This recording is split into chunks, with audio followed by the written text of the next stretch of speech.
Nah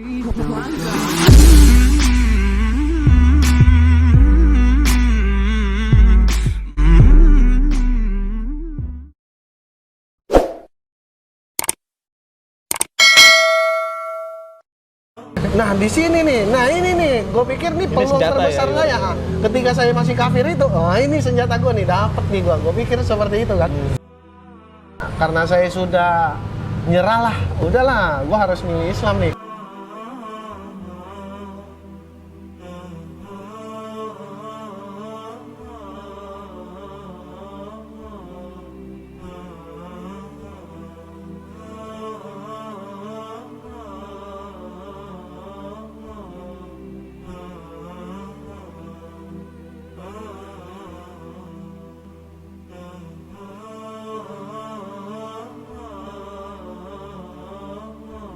Nasrani.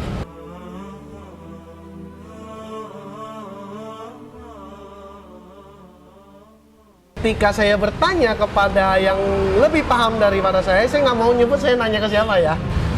Mereka tidak memberikan jawaban yang memuaskan. Cina itu kan biasanya nih antara untung dan rugi. Iya benar. Nah kebetulan yang gue cari ini tentang surga. Surga dan neraka. Ketika surganya sudah tidak benar, apalagi nerakanya, dan pasti maju ke pertanyaan berikutnya, Tuhannya real apa enggak? Betul, betul. Nah, sebenarnya itu kan kalau kita menanyakan tentang ini, saya agak gimana perfeksionis tentang agama gitu. Karena ya meskipun gimana pun, ya namanya kita takut dengan neraka, ya kita harus cari surga dong. Nah, gua nggak ketemu surganya di sini. Gitu. Dan akhirnya gua pun kayaknya nggak ada deh yang namanya Tuhan gitu.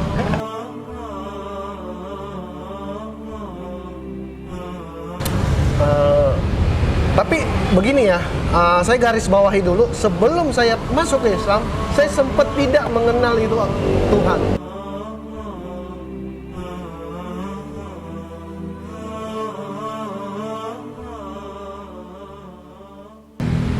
Ya namanya Cina agak rasis sedikit lah sama Islam gitu. Ya guanya sih, bukan Cinanya ya.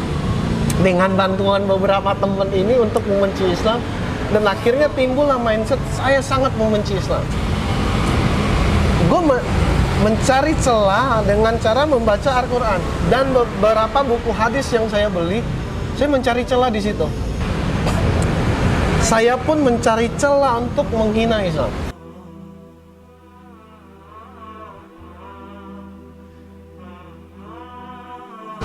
Saya sudah membaca Al-Quran itu, ya kalau waktu kafir itu khatam 3 kali lah. Itu kafir khatam 3 kali? 3 kali? Ya itu dia, saking nakalnya mencari kesalahan. Yang muslim belum tentu.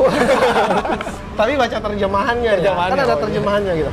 Dan alhamdulillah di situ mungkin Allah permudah saya untuk memahami isi Al-Quran ya. Masya Allah. Dan juga dengan bantuan hadis, kan ada beberapa ayat-ayat Al-Quran yang nggak bisa seenak jidat lu menafsirkan apa yang disebut di situ. Betul. Harus melalui hadisnya. Dan begoknya nih. Gimana? Gue ada guru ustadznya, dan gue nanya ke ustadz. Gile. Dan ustadz ini tidak tahu tujuan saya. Oh gitu? Iya. Gila sih. Dia nggak tahu tujuan saya. Itu abang angkat saya sendiri. Dia jualan bakso di depan rumah saya. Udah kayak abang angkat lah, orang Jawa, namanya Mas Hendro. Dia kan sering baca Al-Quran di warnet saya kan, dia baca. Sambil baca dia artiin. Nah di situ saya dengerin, terus saya tanya, ini tentang apa gitu, tafsirannya. Oh kurang lebih seperti ini, saya kurang paham, lu harus nanya guru lagi. Tapi penafsirannya seharusnya seperti ini yang saya dengar dari guru-gurunya dia gitu. Betul. Oh begitu. Dan akhirnya Al-Quran itu saya lengkapi dengan hadis-hadis yang ada gitu.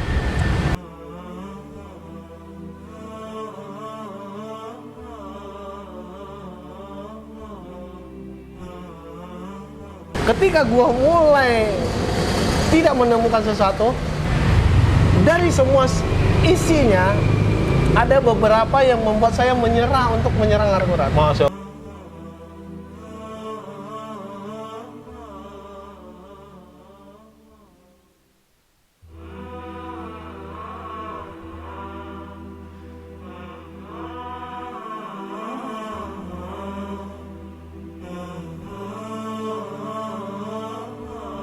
Gabung di Moral Center Indonesia, saya syahadat kembali itu di 2018. Masya Allah.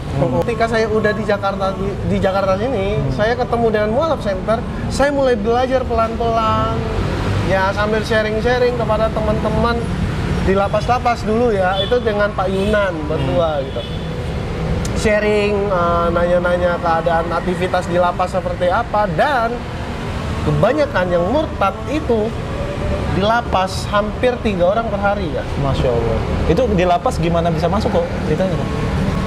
Saya bukan masuk ke lapas itu bukan saya ada kasus ya, tapi masuk ke lapas itu ngikut Pak Yunan sambil belajar dari beliau, dan juga saya sharing di sana. Iya. Saya juga sharing di sana gitu, menyemangati teman-teman yang di lapas gitu, sebagai relawan lah. Masya Allah. Masya Allah.